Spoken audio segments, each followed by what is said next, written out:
রাত পোহালেই সুপ্রিম কোর্টে শুনানি, মানুষ গর্জে উঠছে, বলছে বিচার চাই। 1 মাস কত আগামীকাল পড়ছে, কি বলবেন? ধৈর্য ধরতে বলবো।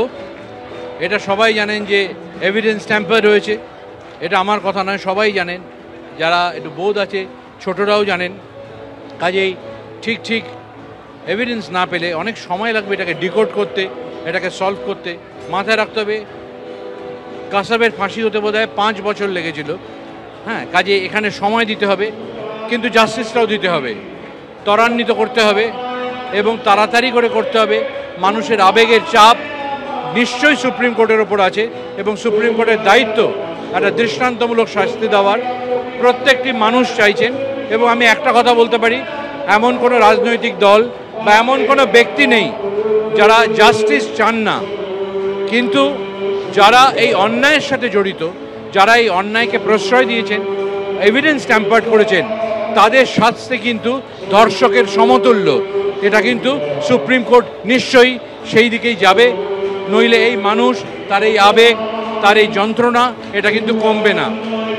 কলকাতা এই মৃত্যু একটা নতুন করে প্রতিবাদ করতে শিখিয়েছে, রাত জাগা শিখিয়েছে, রাস্তা দখল শিখিয়েছে, রাত দখল শিখিয়েছে, এইভাবে প্রতিবাদের বিভিন্ন আঙ্গিক শিখিয়েছে। এটা কি একটা গাছে জঙ্গলে গাছ ডাল পাতা শুকোতে শুকোতে অসম্ভব যখন শুকিয়ে যায় তখন ঝপ করে আগুন লেগে যায়, এত শুকিয়ে যায় তখন আগুন লেগে যায়, সে আগুনটা লাগাতে হয়, একটা ছোট্ট ফুলকি দিয়ে দাবানল হয়ে যায় তখন। ঠিক তেমনি বহু দিনের জমা অভিযোগ, বহু দিনের নানান অসুবিধে কষ্ট, নইলে এরকম উত্তরবঙ্গ থেকে ক্যানিং পর্যন্ত ফেটে পড়তে পারে না। এটা কোনো নাটক নয়, এটা কোনো বানানো আবেগ নয়, এটা ম্যাটাডোরে করে ডিম ভাত খাওয়ানো ক্রাউড নয়। এটা দেখলেই বুঝতে পারা যায় কারা কারা এসছেন, কোন বয়সের মানুষ এসছেন। এটা একদম, এবং জাতীয় পতাকা নিয়ে তারা দাঁড়িয়ে রয়েছে। ভারতবর্ষের কোনো রাজ্যে স্বাধীনতা দিবসেও এত জাতীয় পতাকা ওড়ে না। এখানে আমার গর্ব লাগে, আমি এই রাজ্যে থাকি এবং এই শহরে থাকি যেখানে মানুষ মধ্যরাত্রিরে বুক চিতিয়ে গলা চিৎকার করে তাদের অভাগের কথা, তাদের অভিযোগের কথা বলতে পারে। এটা গর্বের যে আমরা এখানে থাকি, যে আমাদের যা চাহিদা, আমাদের যে অপমান, আমাদের যে অভিযোগ, আমরা মন খুলে বলার সুযোগ পাই এবং সাহস পাই, অন্য কোনো রাজ্যে পাবে না। কাজেই আমার মনে হয় এই এত জাতীয় পতাকা এটাই প্রমাণ করে যে কোনো রাজনৈতিক দল, মানে দলের আমরা নই, রাজনৈতিক দল যারা পার্টি করেন তাদের, কিন্তু সাধারণ জনগণের জন্যে একটাই পতাকা, সেটা ভারতের পতাকা। আমরা দেশের নাগরিক এবং সেই জন্যে উই ডিমান্ড জাস্টিস। আমাদের ভারতবাসী তার স্বাধীনতার জন্যে, তার ন্যায় বিচারের জন্যে এইভাবে নেমেছে রাত্রিরে।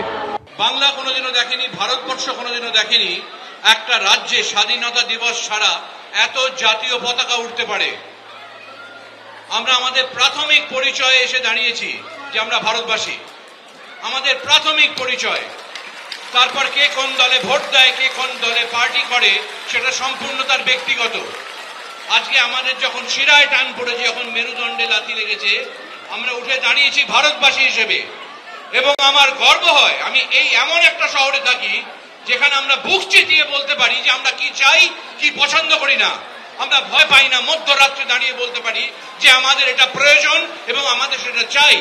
এবং সেটা আমরা এত জোরে বলবো, সেই শব্দ পৌঁছবে সেই সমস্ত কানে যারা শুনলে পরে তাদের ভালো, আমাদের নয়। কারণ যতদিন না তা কান পর্যন্ত পৌঁছচ্ছে, আমাদের কিন্তু কণ্ঠ থামবে না। প্রত্যেকটা প্রান্তরে একটা আলোচনা চলছিল যে শুধুমাত্র শহরের উদ্বেলিত হয়ে আছে, একদম নয়। নর্থ বেঙ্গল থেকে ক্যানিং পর্যন্ত আমরা দেখতে পাচ্ছি মানুষ হাতে মশাল নিয়ে, লাইট নিয়ে বেরিয়ে পড়েছে তাদের কথা বলতে। কোনোরকম ভাবে যেন হতোদ্যম হয়ে গিয়ে আমরা ভেঙে না পড়ি এবং আস্থা না হারাই আইনের ওপরে।